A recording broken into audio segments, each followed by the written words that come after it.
Hey there, Writer Rebels. Join me today while I talk about my sneaky little tip to get more out of your edits and feedback.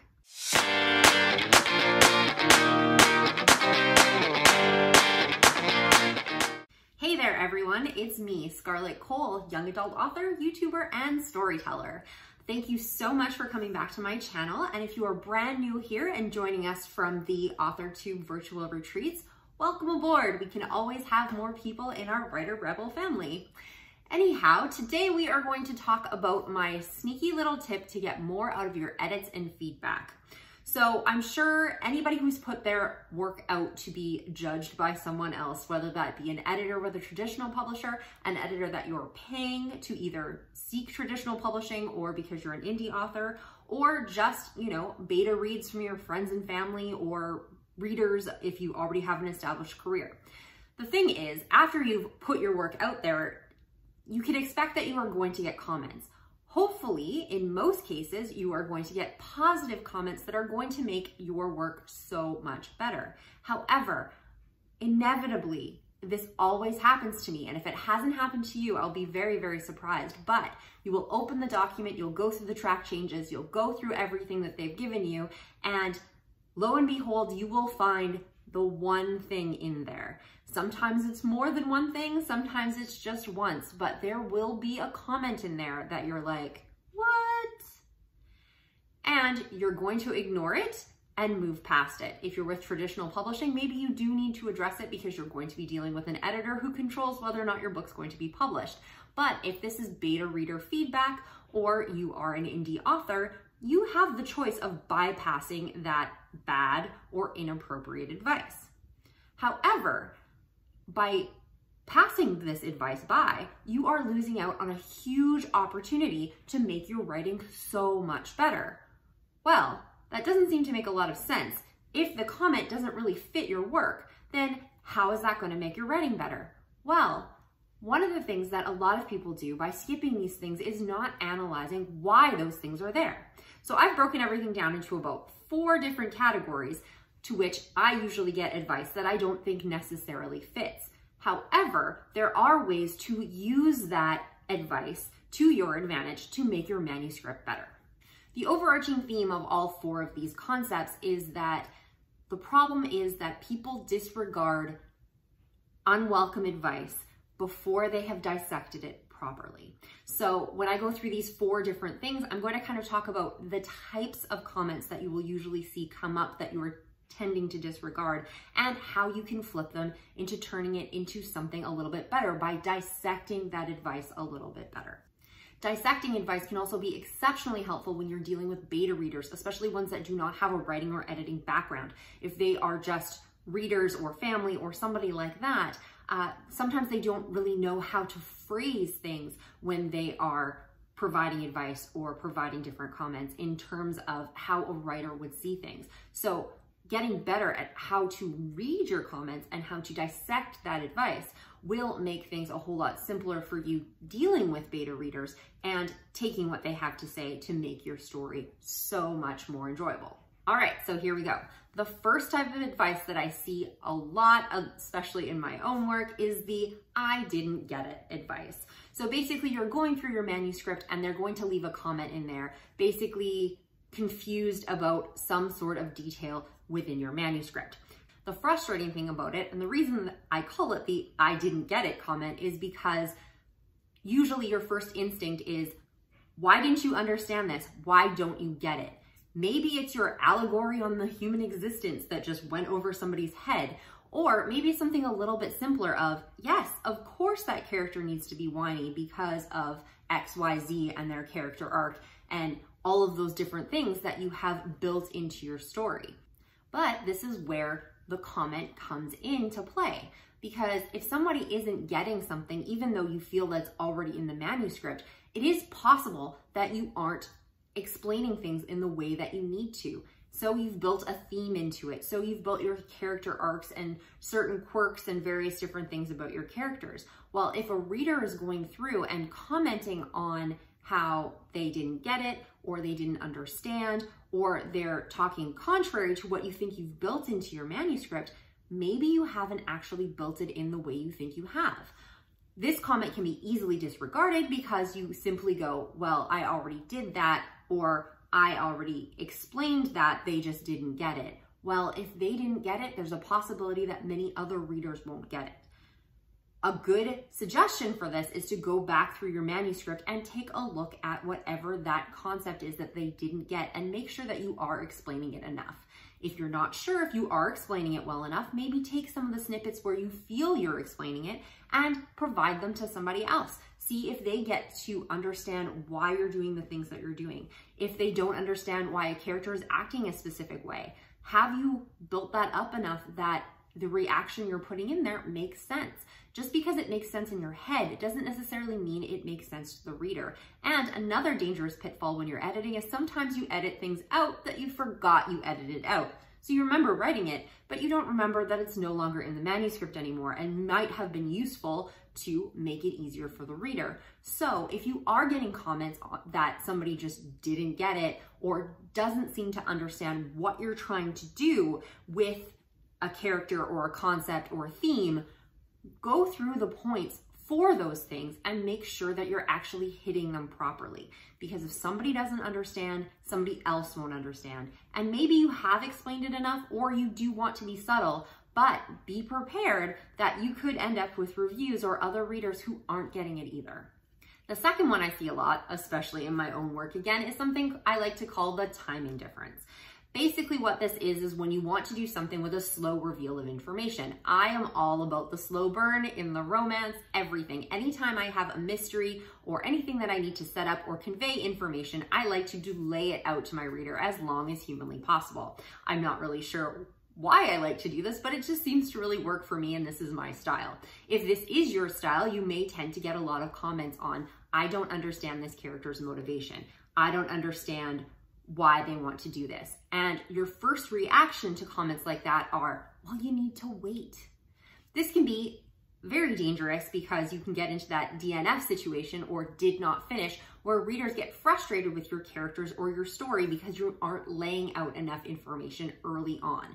Granted, sometimes the punch of having that mystery or the reveal further in the story is going to be a lot better if you can drag it out. But you do need to have those pieces in place. Just like when you are writing a murder mystery. If you are writing a murder mystery, you need to have clues along the way so that people can follow along. If you were reading a murder mystery and had zero clues until the end and they basically just tell you who the killer is, that's not going to be very entertaining for your reader. And even if it is a smaller thing at stake, you still need to layer those breadcrumbs through your manuscript until that reveal happens. If you find yourself in a place where you have one of these comments or even several of these comments where the reader or the editor is not understanding a character's motivation or why things are happening because you are trying to build them up to a penultimate reveal, then maybe you aren't laying enough groundwork for this reveal. The reader isn't connecting to your characters, and when that reveal should have a ton of punch, it isn't going to have the impact that you want because the readers aren't invested enough yet. It's very easy to disregard this type of comment because immediately when you read it, you know that that information is coming. Maybe it's a page away from where that person was reading. Maybe it's several chapters away from where that person is reading. So how can you use this to make your manuscript better? Whenever you have issues where people are questioning things that are going to be revealed later in the book, you need to analyze of whether or not you've laid enough groundwork for that reveal to be effective. I'm not saying that you need to move the reveal up in the book, and maybe you do. Maybe that is a possibility that you are dragging it out too far, but maybe you just need to pepper things a little bit more, put in a few more clues, make them want to ask the question as opposed to being confused. There is definitely a difference between anticipation and confusion, and you definitely want your readers to be anticipating your reveal, even if they aren't really sure exactly what it is yet. The third thing that I see a lot is conflicting advice. This happens a lot when you say maybe have a beta reader and then have an editor or various different beta readers where they are both providing advice, but they're providing advice on the same topic and giving opposite reactions. I recently came across this in a short story that I was working on, I had 2 beta readers that read the same piece. And one beta reader was very interested in a particular character and didn't feel that I had put enough of that character into the story. I had a second beta reader who read the exact same story, no edits in between, and basically said the complete opposite, that I was spending too much time on this character and they were insignificant to the story. Well, how exactly are you supposed to maneuver advice like that? The first thing I have to say is basically, if someone is noticing it, regardless of what their advice is, 2 people brought this to my attention, which means there is something wrong with how I'm dealing with this character, because both sides of the coin are not seeing it as a fulfilling way to deal with it. In this particular situation, both of them were right. One wanted more of the character because I had given too much on something that was insignificant, and they had become invested in a side character that wasn't really important. So I hadn't played them down enough, like one person suggested, and the opposite advice, saying I needed more of that character, was basically picking up on the fact that I hadn't made them insignificant like I wanted to. What I was doing was not working. So what happens when you get conflicting advice? First off, figure out what the similarities are between that. In this particular situation, it was how I dealt with a character. So what I needed to go back and do was look at how I was dealing with this character and decide one way or the other how I wanted to deal with it. Neither advice was really wrong. I could have gone either direction with this character and it would have been perfectly okay. But I needed to make a decision and stick with it because clearly I hadn't done that in my manuscript, and I had to go back and make adjustments to convey exactly what I wanted to do with this character. If people are confused about your setting or they're giving you opposite opinions on the same topic, it means something is probably wrong with whatever it is that they're talking about. And you need to go back through your manuscript and see all of the situations and all of the occurrences of this character, plot device, setting, whatever it is, and figure out what is causing the confusion. Make a decision as to how you want this presented, and then make adjustments accordingly. It obviously is very easy to disregard this advice because you are getting 2 opposite scenarios. When you read one, it might twinge something in your brain, but then when you read the other, you will just disregard the first one because somebody else is saying a different thing. So clearly nobody really understands what's going on and nobody has the same opinion. A very common thing out there in terms of editing and feedback is that if more than one person is commenting on the same thing, it's definitely a problem. Well, conflicting advice is the same, in which 2 people are commenting on the same thing. They're just providing 2 solutions to the same problem. And the 4th type of comment that you will often see, and was the original reason why I made this video, is something called the hard pass, or I like to call the hard pass. And basically what that is once you've gone into a manuscript, you're going to see a comment and it can be completely off the wall, like, hey, your contemporary cowboy romance needs more aliens. Or it can be something that just really doesn't fit the type of story that you want to do, or sometimes, depending on who your reader is, they could be another writer, beta reader, some editors, various different things. They want to try to rewrite your story in an image that they would have done as opposed to what you would have done, kind of trampling a little bit on your voice. Well, this is the one that a lot of people will disregard the fastest, because as soon as you read it, you know that it doesn't fit, and you know that this isn't your style, and you know that it's completely going against everything that you planned for this story and this world and whatever it is that you're writing. So this one is the easiest to disregard. However, this is the one that you can probably learn a lot from. But how so? Something completely that does not fit in your manuscript, how is that going to teach you on how to write a better manuscript? Well, if someone is leaving a comment for you, it means they stopped reading. And if you are trying to sell a book, what is the last thing you want somebody to do? You don't want them to put the book down. You don't want the reader to stop reading. And where people are leaving these comments, whether it's useful or not, they stopped reading long enough to write this comment in. So regardless of what advice they are giving in that comment, you need to take into consideration the fact that they stopped reading at this point. And maybe read the scenes around it, depending how far you are into the manuscript. Maybe read up to that point. Is there something that is missing in your manuscript that is getting them off track? That they want to suggest aliens into your story because it's either not thrilling enough for them, or they're not engaged enough in the characters, or something has thrown them out of the story. Maybe it's grammar or language, or you've switched POVs and you're head hopping. There could be something in your prose that is throwing the reader out of the story, and they have chosen to express it in a unlikely kind of way. The second thing you need to look at is what is the context of the advice that is being given.